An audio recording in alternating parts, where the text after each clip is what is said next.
আসসালামু আলাইকুম। Welcome back to my channel share swing experience. একেবারে সহজ একটি কামিজের হাতার ডিজাইন কাটিং ও সেলাই করে দেখাবো।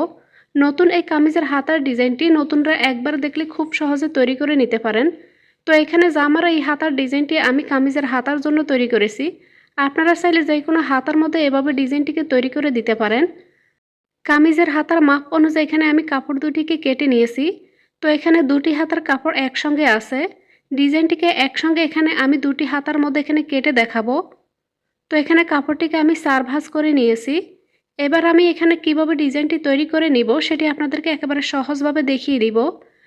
আশা করছি ভিডিওটি শুরু থেকে শেষ পর্যন্ত একবার মনোযোগ দিয়ে দেখলেই আপনারা খুব সহজে হাতার এই ডিজাইনটিকে তৈরি করে নিতে পারবেন। তো এখানে বন্ধ সাইড থেকে এখানে আমি প্রথমে 3 ইঞ্চিতে মার্ক করে নিব। এবার চড়া সাইড থেকে এখানে আমি 1/2 ইঞ্চি পর্যন্ত মার্ক করে নিব। এবার আমি এখানে এভাবে বাঁকা করে 3 ইঞ্চি পর্যন্ত এখানে দাগটিকে মিলিয়ে নিব। তো এখানে এভাবে রাউন্ড করে আমি এখানে দাগটিকে মিলিয়ে নিলাম। এবার দাগ অনুযায়ী কাপড়টিকে আমি কেটে নিব। তো এখানে আমি একসঙ্গে দুটি হাতার কাপড় একসঙ্গে কেটে নিচ্ছি। তো এখানে আমি হাতার কাপড়টিকে কেটে নিলাম। তো এখানে কাপড়টিকে মেলে নিয়েছি। কাপড়টি দেখতে এরকম হয়েছে। এবার এই অংশটাকে এখানে আমি সেলাই করে নিব। তো এখানে খুব সুন্দর করে ফিনিশিংভাবে সেলাই করে নেওয়ার জন্য এখানে অবশ্যই পাইপিংয়ের কাপড় দিয়ে আপনারা সেলাই করে নেবেন। এতে করে ফিনিশিংটা খুব ভালো আসবে। তো গলার জন্য যেভাবে আপনারা পাইপিংয়ের কাপড় কেটে নেন সেভাবে এখানে পাইপিংয়ের কাপড়টাকে আমি কেটে নিব। প্রথমে এখানে চারপাশ থেকে বাড়তি কাপড়টুকু আমি কেটে নিচ্ছি। এবার প্রায় 1.5 ইঞ্চি চড়া রেখে এখানে পাইপিংয়ের কাপড়টিকে আমি কেটে নিব। তো এখানে আমি পাইপিংয়ের কাপড় কেটে নিয়েছি। একসঙ্গে এখানে আমি দুটি হাতার জন্য কাপড়টিকে কেটে নিলাম। তো এখানে এবার আমি দুটি কাপড় একসঙ্গে সেলাই করে নিব। বড় আর ছোট পিস দুটি মিলে এখানে আমি দুটি হাতার কাপড়ের জন্য এখানে আমি পাইপিংয়ের কাপড়গুলোকে জোড়া লাগিয়ে নিব। তো জোড়াটাকে লাগানোর সময় এভাবে আপনারা জোড়া লাগিয়ে নেবেন। তো ভিডিওতে দেখে নিশ্চয়ই বুঝতে পারছেন এখানে আমি কিভাবে জোড়াটাকে লাগিয়ে নিব। তো এখানে আমি জোড়া লাগিয়ে নিয়েছি। এবার আমি এখানে বাড়তি কাপড়টুকু কেটে নিলাম। দুইটা সাইড থেকে এখানে আমি বাড়তি কাপড়টুকু কেটে এখানে কাপড়টিকে সমান করে নিব।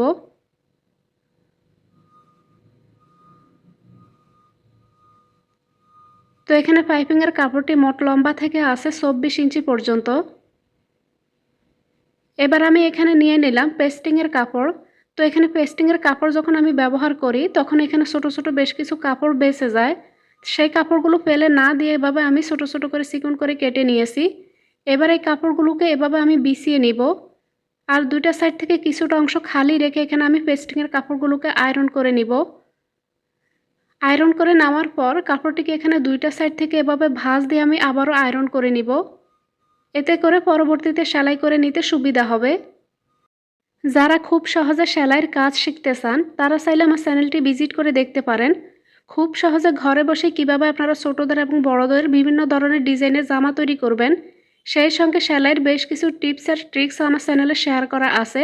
চাইলে ভিডিওগুলো দেখে নিতে পারেন। আশা করছি আপনাদের সেলাইয়ের কাজে অনেক উপকারে আসবে। তো এখানে আমি কাপড় দুটিকে সাইড থেকে 1/2 ইঞ্চির মতো ভাঁজ দিয়ে আয়রন করে নিয়েছি। এবার কাপড়টিকে এখানে মাঝখান থেকে এভাবে আমি ভাঁজ দিয়ে নিব। ঠিক সেন্টারের মধ্যে মাঝ বরাবর এখানে একটি মার্ক করে নিব। তো এখানে আমি মার্ক করে নিয়েছি। একই সঙ্গে আমি এখানে অপর হাতার পাইপিংয়ের কাপড়ের মধ্যে মাঝ বরাবর এভাবে মার্ক করে নিব।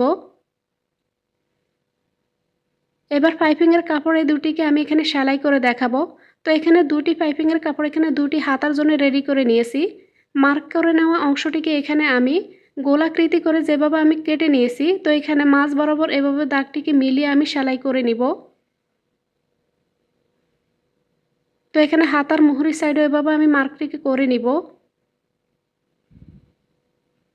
এবার কাপড়গুলোকে কিভাবে সেলাই করতে হবে সেটি দেখিয়ে দিচ্ছি।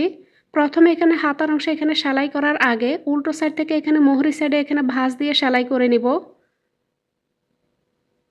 তো এখানে হাতার মুহুরির অংশে এখানে আমি সেলাইটাকে করে নিচ্ছি। কামিজের হাতার এই ডিজাইনটিকে আমি কিভাবে তৈরি করছি এতক্ষণ পর্যন্ত যতগুলো ধাপ দেখিয়েছি আশা করছি আপনারা বুঝতে পেরেছেন। তো এখানে আমি হাতার মুহুরি সাইডে সেলাই করে নিয়েছি। এবার আমি কেটে নেওয়া এখানে এই অংশটিকে সেলাই করে নিব। তো এখানে মাঝখান থেকে সেন্টারে যে দাগটা দিয়েছি দাগটা এখানে মাঝ বরাবর হবে। তো এখানে পাইপিংয়ের এই কাপড়টিকে কিভাবে সেলাই করে নিতে হবে সেটি দেখিয়ে দিচ্ছি। তো পাইপিংয়ের এখানে একটা পাশ থেকে প্রথমে আমি সেলাই করে নিব। এখানে আয়রন করে নেওয়ার কারণে পাইপিংয়ের কাপড়টাকে খুব সহজে আপনারা এভাবে সেলাই করে নিতে পারবেন। তো অবশ্যই চেষ্টা করবেন পাইপিংয়ের কাপড়টাকে এখানে ভাঁজ দিয়ে এভাবে আয়রন করে নেওয়ার জন্য। কিছু অংশ সেলাই করে নেওয়ার পর এখানে সেন্টারের মার্কের সঙ্গে এখানে মিলিয়ে আপনারা এখানে সেলাইটাকে করে নেবেন। এতে করে দুইটা সাইড থেকে এখানে পাইপিংয়ের কাপড়টা সমান হবে। তো অবশ্যই এখানে আপনারা সেন্টারের মার্ক অনুযায়ী এখানে আপনারা পাইপিংয়ের কাপড়টিকে এখানে মিলিয়ে সেলাই করে নেবেন। যেহেতু এখানে পাইপিংয়ের কাপড় দিয়ে সেলাইটা করে নেওয়া হচ্ছে, তাই এখানে ফিনিশিংভাবে খুব সুন্দর করে আপনারা এখানে পাইপিংয়ের কাপড়টাকে সেলাই করে নিতে পারবেন। তো এখানে আমি সম্পূর্ণ ফিতাটাকে এখানে সেলাই করে নিয়েছি। এবার আমি ফিতাটার এই সাইডটা থেকে এখানে আমি একটি ফুল দিয়ে ডিজাইন করে নিব। তো এখানে দুটি হাতার জন্য এখানে আমার 4 পিস কাপড় লাগবে। তো এখানে বাড়তি কাপড়টুকু আমি কেটে নিচ্ছি। তো এখানে স্কোয়ার শেপে আমি এখানে 4 পিস কাপড় নিয়েছি। তো কাপড়টিকে এখানে আমি এভাবে ভাঁজ দিব। ভাঁজ দিয়ে এখানে কোনাকুনিভাবে এখানে আমি ভাঁজ দিয়ে সেলাইটাকে এক সাইড থেকে করে নিব। তো এখানে খোলা পাশটাকে এভাবে আমি সেলাই করে নিচ্ছি, আর এখানে সেলাইটা অবশ্যই উল্টো সাইড থেকে করতে হবে। আপনারা চাইলে এখানে দড়িটার মধ্যে আপনারা আপনাদের পছন্দ মতো যে কোনোভাবে এখানে ফিতাটিকে ডিজাইন করে তৈরি করে নিতে পারেন। সেমভাবে এখানে ফিতাটার অপর সাইডও এখানে আমি ডিজাইনটি করে নিব। তো এখানে আমি একটি হাতার ডিজাইন সেলাই করে নিয়েছি। একইভাবে বাকি হাতার ডিজাইনটিকে আমি তৈরি করে নিব। আজকের ভিডিওতে দেখানো একেবারে সহজভাবে হাতার এই নতুন ডিজাইনটি আশা করছি আপনারা বুঝতে পেরেছেন। হাতার এই ডিজাইনটি আপনাদের কাছে কেমন লেগেছে কমেন্ট করে জানাতে ভুলবেন না। ডরিটার দুইটা সাইডে যে ডিজাইনটিকে আমি তৈরি করে নিয়েছি, তো এখানে ডিজাইন করে নেওয়া কাপড় দুটিকে একসঙ্গে মিলিয়ে এখানে বাড়তি কাপড়টুকু কেটে নিয়েছি। তো দেখতে পাচ্ছেন কত সহজে এখানে নতুন একটি হাতার ডিজাইন তৈরি করে নিয়েছি। যারা ঘরে বসে খুব সহজে সেলাইয়ের কাজ শিখতে চান, তারা চাইলে আমার চ্যানেলটি ভিজিট করে দেখতে পারেন।